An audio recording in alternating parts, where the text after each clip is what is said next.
ఈ ఆలయ ప్రాంగణంలో 30 అడుగుల మేర నిర్మించిన గోపురం ఇక్కడ ప్రధాన ఆకర్షణ. సీతమ్మ వారు కొలువై ఉన్న కారణంగా ఈ ఊరికి అమ్మపల్లి అనే పేరు వచ్చిందని చెప్తారు.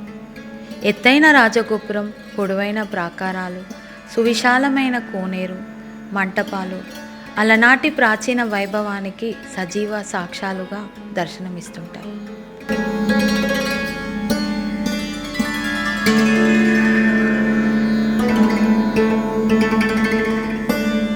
ఇక్కడ ప్రతి ఏటా శ్రీరామనవమి, శివరాత్రి ఉత్సవాలను వైభవంగా జరుపుతారు.